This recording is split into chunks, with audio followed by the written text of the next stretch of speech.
All right, so let's talk about El Chapo. Ah, Fill me in on his origin story, if you would. And I'm curious, do you remember the first time he ever hit your radar as an agent? I do. And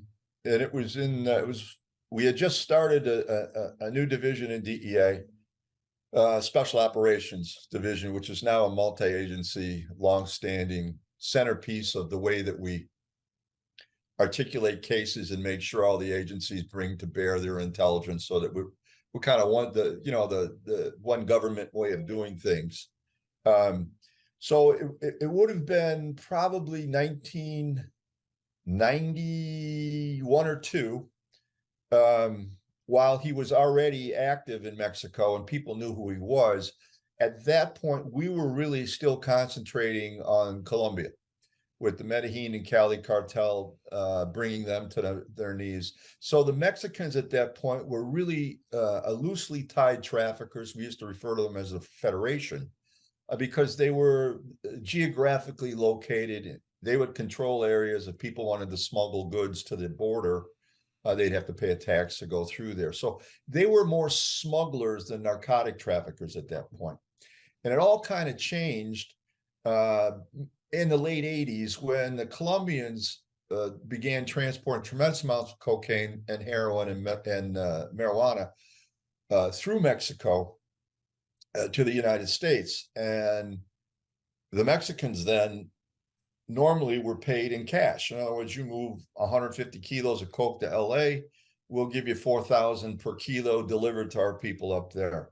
And that, whenever there's cash in business, and I know you notice, bad things happen. People stick up each other, or there's a lot of stuff. So the Colombians, being as bright as they were, they decided to pay the Mexicans with dope. So if you move 150 kilos to LA for us, we'll give you 40 kilos for your cost. And since the Mexican smugglers already were smuggling tremendous amounts of counterfeit stuff into the United States, peppers, blue jeans, whatever they could sell on the black market, they actually had an extremely developed structure within the US where their cells would operate to move these illegitimate products.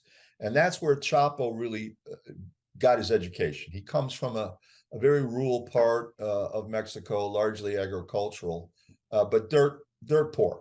And he grew up around smugglers, not necessarily narcotic traffickers. So he developed a keen sense of how to move goods.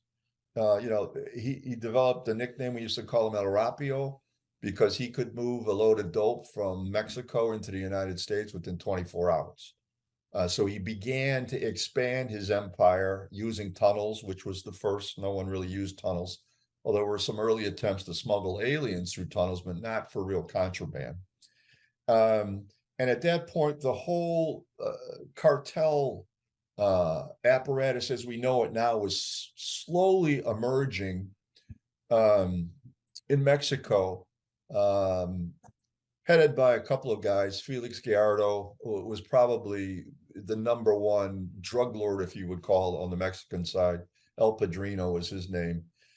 He eventually went to jail for being involved in the murder of Kiki Camarena, a DEA agent, in 1985. If you recall, that was right early in my career, and it sent the shockwave through our agency.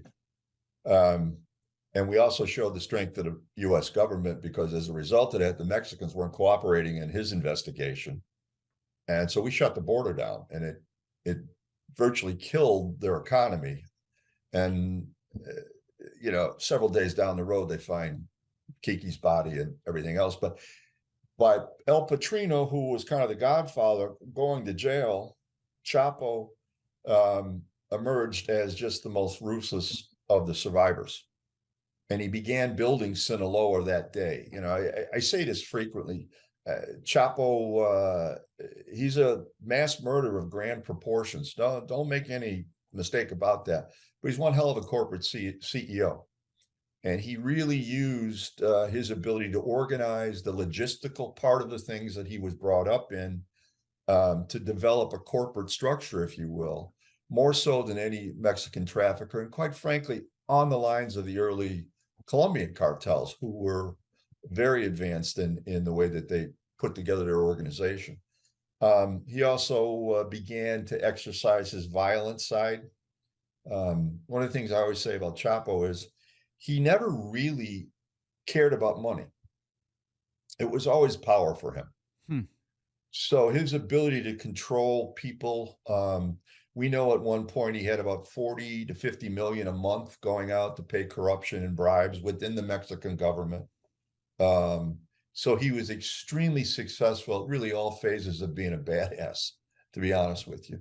He controlled the government, he controlled the police, he instilled fear in his competition, and also generated a great deal of public support because he did things like build soccer fields, the Robin Hood, take from the rich, give to the poor. Yeah. So he was smart enough to really come around to see those things. And when he came on our radar, we had no idea the extent of his organization at that point. We were still concentrating on other things. But then we began to turn our attention. To Mexico. And what was his drug of choice that he was pushing across the border at that time? He was really polydrug. But cocaine was his moneymaker in terms of being able to move it and reap the most benefits. But their cash crop was always marijuana, and to some extent still is today, despite what people tell you. And his ability to be able to move those loads across the border. Marijuana's got a shelf life, so you got to be able to move pretty quick, otherwise it gets rotten. Was tremendous, and it caught us sleeping, and it certainly caught the Mexicans, the ones that intended to do the right thing, sleeping too. And they went through a series of organizations. They just couldn't stop the violence. So Chapo really, one of the most important things about organized crime in general, and people like Chapo, is this guy survived 3 presidential transitions in a country. That's pretty unheard of, because usually you get a new president, the cabinet changes, the ministers change, everything changes, and you're at a loss.